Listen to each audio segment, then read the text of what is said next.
எல்லாருக்கும் வணக்கம். இப்போ சக்திவேல் சார் பேசுனதெல்லாம் அங்கே கேட்டிங்களா? எல்லாருக்கும் எளிதாக புரிஞ்சுதா? சரி. அவர் என்ன சொன்னார்?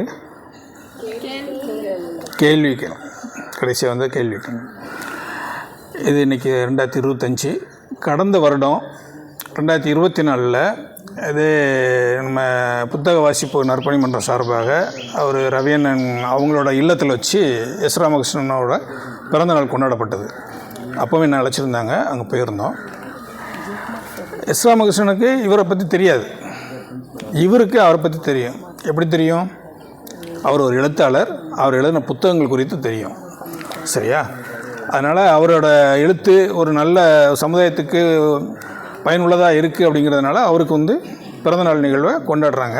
அது கொண்டாடும் விதமாக மற்றவங்களுக்கெல்லாம் தெரிவிக்கிறாங்க.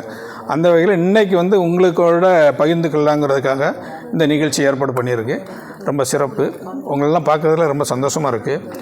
கடந்த முறை நாங்கள் வந்து ஒரு ஹோலி கிராஸ் பள்ளி கல்லூரி போயிருந்தோம். அப்போ ஒரு 100 பேர் இருந்தாங்க. அங்கே என்ன பேசணுன்னா அதுதான் இப்போ உங்கள்கிட்டையும் பேச போகிறேன்.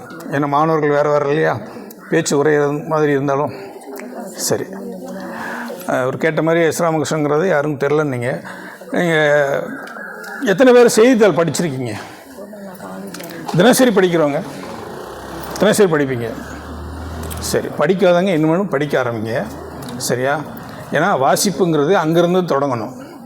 சரியா? நீங்கள் புத்தகத்தை மார்க்குக்காக படிப்பீங்க, மதிப்பெண்ணுக்காக படிப்பீங்க. அது உங்களோட கட்டாயத்தின் பேரில். இந்த இப்போதான் முதல் வருஷம் வந்திருக்கிறீங்க, இந்த 3 வருஷத்துக்கு மதிப்பெண்ணுக்காகவே விழுந்து படிப்பீங்க.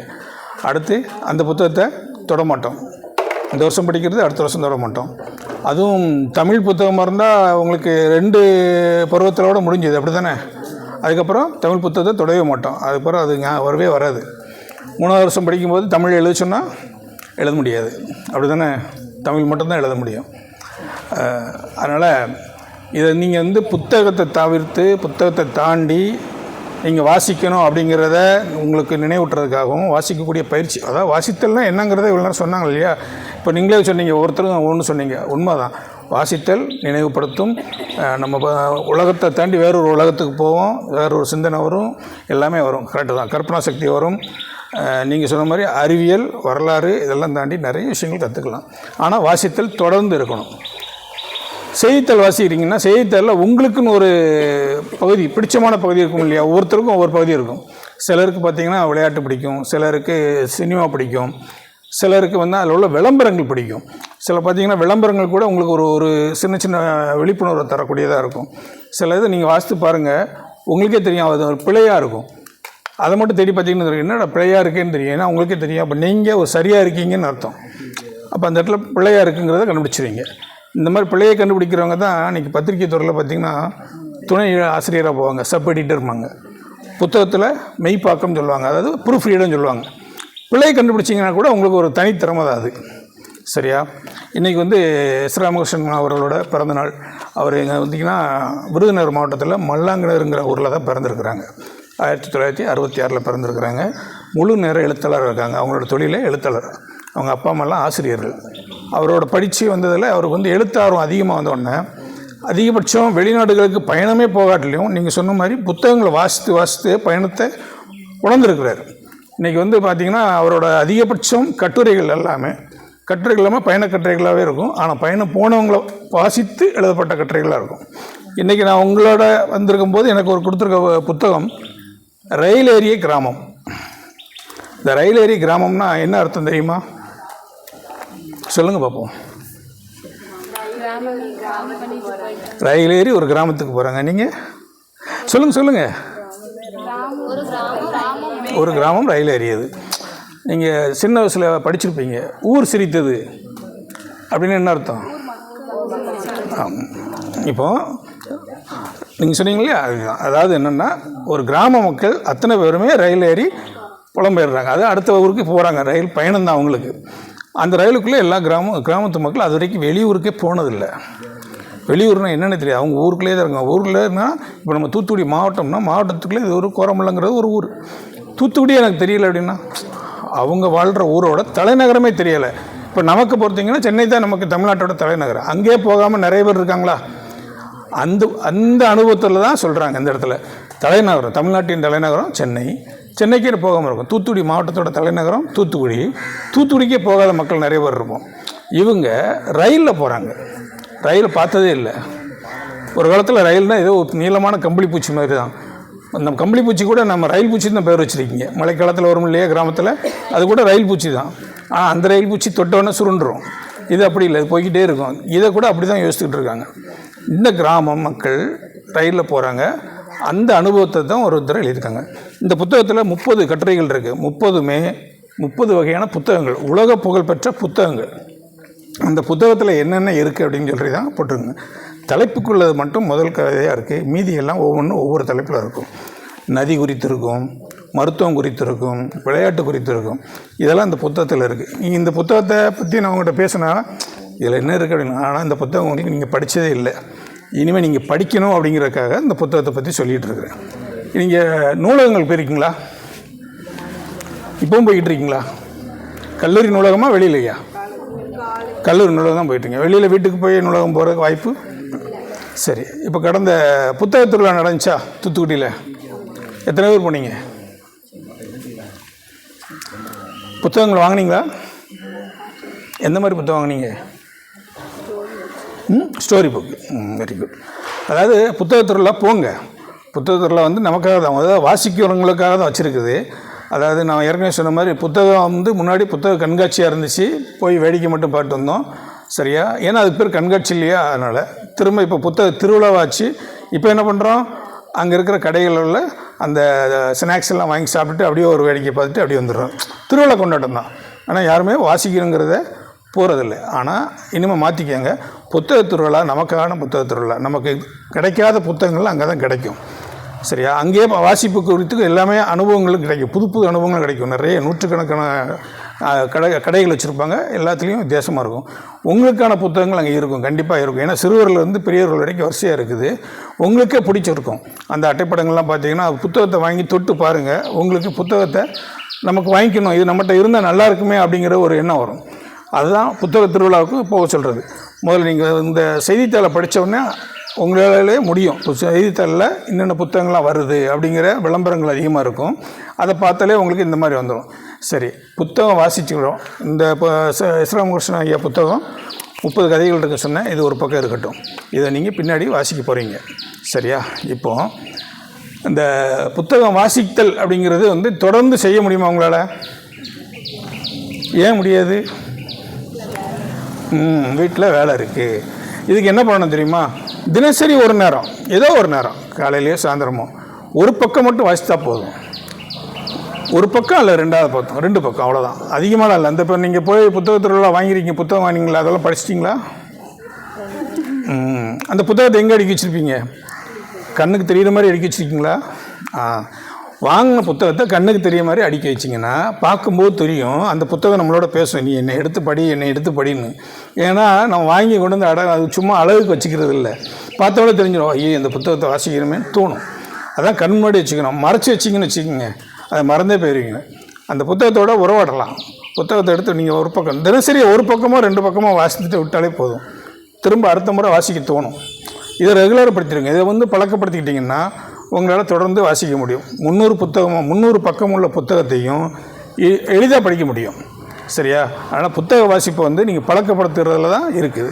யாரும் வந்து உங்களுக்கு வந்து ஐயோ படின்னு சொல்ல மாட்டாங்க. ஏன்னா மார்க்குக்காக படிக்கிறது தான் மிரட்டல். ஐயோ மதிப்பெண் இருக்கணும், கண்டிப்பாக முடித்து வரும்போது வரணும்னு. இன்றைக்கி முதல் ஆண்டில் இருக்கீங்க, 3வது ஆண்டு வரும்போது உங்களோட வாசிப்புக்கு அடுத்து எழுத்தாகும். நீங்கள் என்ன வாசிக்கிறீங்களோ அதை எழுத்தாகிடும். இல்லை, இந்த புத்தகத்தில் ஒரு பகுதி இருக்குது, ஒரு கட்டுரை இருக்குது, நாட்குறிப்பு. தினசரி நடக்கிறதெல்லாம் டைரி எழுதுறீங்களா? டைரி எழுதுகிற பழக்கம் இருக்கா உங்களுக்கு? யாருக்குமே இல்லை. நீங்கள் இன்றைக்கி நடந்த நிகழ்வு மட்டும் எழுதும். டைரின்னா பெரிய விஷயமெல்லாம் ஒன்றும் இல்லை. அதே உங்கள் நோட்டு புத்தகத்தில் கடைசி பக்கத்தில் எழுதுனா போதும். இன்றைக்கி என்ன நடந்துச்சு, காலையில் இவங்க வந்தாங்க, இவங்களை திட்டினாங்க, நான் இந்த தப்பு பண்ணேன், என்னையும் திட்டினாங்க, இல்லை நான் அவங்கள கேள்வி பண்ணேன், அவங்க என்ன கேள்வி பண்ணாங்க, எனக்கு மனசு கஷ்டமாக இருந்துச்சு, இல்லை அவங்க திட்டும்போது எனக்கு மனசு சந்தோஷமாக இருந்துச்சு, தட்டி விழுந்துட்டேன், எழுந்திருச்சேன். இதுதான் இந்த நிகழ்வு தான். இந்த நிகழ்வில் நீங்கள் ஒரு எழுதி வச்சிங்கன்னா, திங்கக்கிழமை எழுதி வச்சுருக்கீங்க, சனிக்கிழமை எடுத்து வாசித்து பாருங்கள், தெரியும் ஐயோ இப்படிலாம் நம்ம பண்ணணுமோ அப்படின்னு. அது எழுத்து தான் உங்களுக்கு ஒரு சிறுகதையாக வரக்கூடியது.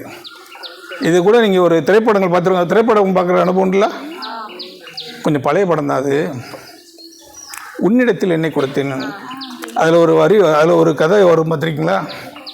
நீ நிகழ்வ போகிற நீ எழுது அப்படின்னு சொல்லுவாங்க. எழுதி முடித்தோன்னா அந்த தான் உங்களுக்கு கதையாக வரும். இது வந்து சின்ன சின்ன நிகழ்வு தான். இதை கூட உங்களுக்கு திரைப்படத்தில் நல்ல விஷயம், நல்ல விதமாக தான் காமிச்சிருக்கிறாங்க. இந்த அனுபவம் தான் நீங்கள் எழுதி பார்த்தீங்கன்னா முடியும் போது இந்த முதல்வர் இன்றைக்கி நான் சொல்கிறேன், இன்னையிலேருந்து நீங்கள் எழுத பாருங்கள். ஒரு மாதம் கழித்து திருப்பி பாருங்கள், தெரியும், உங்களுக்கே தெரியும், இது ஒரு கதையாக தெரியும். அது ஒவ்வொருத்தரும் அந்த டைரியை எழுத ஆரம்பிச்சிங்கன்னு வச்சுங்க, நீங்களே ஒரு கதாசிரியர் ஆயிடுவீங்க. 3ஆம் ஆண்டில் கண்டிப்பான முறையில் அவங்ககிட்ட இருந்து ஒரு எழுத்தாளர் எதிர்பார்க்கலாம். ஒவ்வொருத்தரும் எழுத்தாளர் ஆகிடுவீங்க. ஏன்னா வாசிக்க ஆரம்பிச்சிங்க, வாசித்து எழுத ஆரம்பிங்க. எழுதி முடித்த உடனே கண்டிப்பாக உங்களை திரும்பி பார்க்கும்போது நீங்கள் ஒரு படைப்பாளராக இருப்பீங்க. சரி, கதை தான் எழுதணும்னு அவசியம் இல்லை, கவிதையும் எழுதலாம். இல்லை கவிதை தான் எழுதணும்னு அவசியம் இல்லை, கட்டுரையும் எழுதலாம். உங்களுக்கு என்ன தோணுதோ என்ன வருதோ அதை எழுத ஆரம்பிச்சிடலாம். இப்போ கவிதைன்னா என்ன எழுதணும், அதுக்கான கவிதை புத்தகங்களாக வாசிங்க. அதில் உள்ள மொழிகள் தெரியும், புதிய சொற்கள் தெரியும், அதை எங்கே எதோடு இணைச்சா எப்படி வரும்னு தெரியும். இப்போ நிலவுனா நிலவை பற்றி எழுதணும், நிலவோட தன்மைகள் எழுதலாம், சூரியன், நாள், காற்று, மலர் எல்லாத்தையும் எழுதலாம். கூட இருக்கிறவங்களோட குணநலங்கள் எழுதலாம். அவள் என்ன பார்த்தா என்ன சிரிச்சான்னு எழுதலாம். கோவப்பட்டான்னு எழுதிக்கலாம். கோவப்படும்போது எப்படி தெரியும்? காரமான விஷயமா இருக்கும், சூடாக இருக்கும். கோபம் அதானே, கோபம் குளுமையாக இருக்குமா? இருக்காது. குளுமையாக இருக்குமா? கோபம் குளுமையாக இருக்காது, கோபம் வந்து சூடாக இருக்கும். சரியா? அதனால் அதுக்கு இதைத்தான் வச்சு உண்மையாக வச்சு எழுத முடியும். அப்படி எழுதுனீங்கன்னா உங்களுக்கு ஒரு கவித்துவம் வந்துடும். உங்களுக்கு கவிதை புத்தகங்களை வாசிக்க உங்களுக்குள்ள ஒரு கவித்துவம் எழுத ஆரம்பிச்சிடும். அதை நீங்கள் எடுத்து எழுதுனீங்கன்னா உங்களுக்குன்னு ஒரு தனி ஸ்டைல் வந்துடும். சரியா? ஒரு தனித்துவம் வந்துடும். அதனால் நீங்கள் இந்த 3 வருஷத்தில் வெளியே வரும்போது கண்டிப்பான ஒரு படைப்பாளர் உங்களுக்குள்ளே உருவாக்கணும். இருக்குது படைப்பாளர், எல்லார்ட்டையும் அவங்கவுங்க படைப்பாளர் திறமை இருக்குது, வெளிக்கொண்டு வரணும். அதுக்கு என்ன செய்யணும்? முயற்சி, பயிற்சி. சரியா? தொடர்ந்து வாசிக்கணும். கூடவே நம்ம வந்து எழுத பழகணும். எழுத்து தான் உங்களை வந்து திரும்ப கொண்டு வரும். எழுதுனதை நீங்கள் வாசித்து பாருங்கள், உங்களுக்கு தெரியும், பிழைத்திருத்தம் தெரியும். ஐயோ நம்ம இது இப்படி பண்ணுமோ, சார் இதை எழுதுனா அது அவங்ககிட்ட காமிச்சா நம்ம பண்ணது தெரிஞ்சிருமே. அந்த டைரி குறிப்பை திருத்தப்படும் போது வேற ஒரு கதையாக வந்துடும். நீங்கள் உங்களை தண்ணீரப்படுத்துறது அதாவது மற்றவங்களை வச்சு எழுதி பாருங்கள், அது பெரிய கதையாயிரும். அப்படி தான் இன்றைக்கி நிறைய எழுத்தாளர்கள்லாம் உருவாகிக்கிட்டே இருக்கிறாங்க. சரியா? அதனால் வாசிங்க, தொடர்ந்து வாசிக்கிட்டே வாங்க. வாசிப்பு வந்து உங்களை வந்து மேன்மைப்படுத்தக்கூடியது.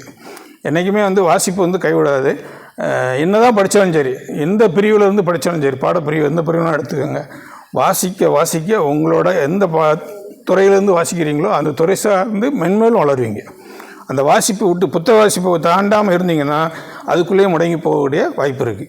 அதை தாண்டணும். புத்தக வாசிப்பை தாண்டினா மட்டும்தான் உங்களால் கண்டிப்பாக அடுத்த கட்டத்துக்கு போக முடியும். இப்போ நாங்கள் வந்தோடனே ஒரு கேள்விப்பட்டோம், உங்களில் ஒருத்தங்க தான் அந்த ஒரு புத்தகத்தை எடுத்து வாசித்திருக்காங்க அப்படின்னு சொன்னாங்க. அது ரொம்ப மகிழ்ச்சியான விஷயமா இருந்துச்சு. ஏன்னா உங்களில் ஒருத்தங்க தயாராக இருக்கிறாங்க அப்படிங்கும்போது நாங்கள் 2-3 பேர் எதிர்பார்த்தோம், அதில் ஒருத்தர் தான் கிடச்சிருக்கனால அது ஒரு பெரிய சந்தோஷம்தான். அதை பார்த்து கூட நீங்கள் வந்து கண்டிப்பாக அடுத்த முறை நீங்களும் ஒரு புத்தகத்தை எடுத்து இது பண்ண சொல்லலாம். நூலகங்கள், நான் சொன்ன மாதிரி நூலகங்கள் வந்து போங்க. கண்டிப்பான முறையில் கல்லூரி நூலகங்கள் போக வாய்ப்பு இல்லைன்னா வெளியில் உள்ள நூலகத்துக்காக போங்க. வீடுகள் பக்கத்தில் இருக்கிற நூலகங்களுக்கு போங்க. ஞாயிற்றுக்கிழமையில் பயன்படுத்துங்க. காலை மாலை ஏதோ ஒரு நேரத்தில் வாசிக்கணும் அப்படின்னு ஒரு முடிவு பண்ணிக்கோங்க. தினசரி 2 பக்கம். சரியா? வாசித்தல் குறித்து வேறு ஏதாவது உங்களுக்கு ஏதாவது டவுட் இருக்கா? ஏன் சார் போட்டுக்கிட்டு அப்படிங்களோ? வாசித்தா உங்களை மாற்றம். உங்களுக்கு இன்னொரு விஷயம், தனியாக இருக்கும்போது உங்களுக்கு ஒரு நண்பன் யாருன்னா புத்தகம் தான் சொல்லுவாங்க. என்ன தான் நீங்கள் ஃப்ரெண்டோட பேசுகிறத விட புத்தகம் உங்களோட பேசும். ஏதோ ஒரு புத்தகம், எந்த புத்தகத்தினாலும் எடுத்து வச்சுக்கலாம். என்ன புத்தகம் தேர்ந்தெடுக்கணும்னா அதுக்கு தான் சொன்னேன். நான் அந்த தினசரி பத்திரிகைகளை படிக்கும்போது உங்களுக்கே தெரியும் நீங்கள் எதை சார்ந்து வாசிக்கிறீங்க, எதை தேடுறீங்க அப்படிங்கிற விஷயம் தெரிய ஆரம்பிச்சிடும். அப்புறம் புத்தகத்துறையில் பயன்படுத்துங்க, நூலகங்களை பயன்படுத்துங்க. இந்த 3மே பயன்படுத்திங்கன்னா நீங்கள் ஒரு நல்ல வாசிப்பாளர், நீங்களே ஒரு எழுத்தாளர், நீங்களே ஒரு படைப்பாளராக வருவீங்க. சரியா? தொடர்ந்து வாசிங்க. வாசிப்பு வந்து உங்களுக்கு வந்து பெரிய ஒரு பக்கபலமாக இருக்கும். நூல் வந்து உங்களுக்கு புத்தகம் வந்து ஒரு நல்ல நண்பன் அப்படிங்கிறத மனசில் வச்சுக்கோங்க என்று கூறி உங்களை இன்றைக்கி வந்து இனிமேல் நீங்கள் ஒரு நல்ல படைப்பாளர் வரணும்னு எதிர்பார்த்து இதோட என்னோடய உரையை முடித்துக்கொள்கிறேன். நன்றி, வணக்கம்.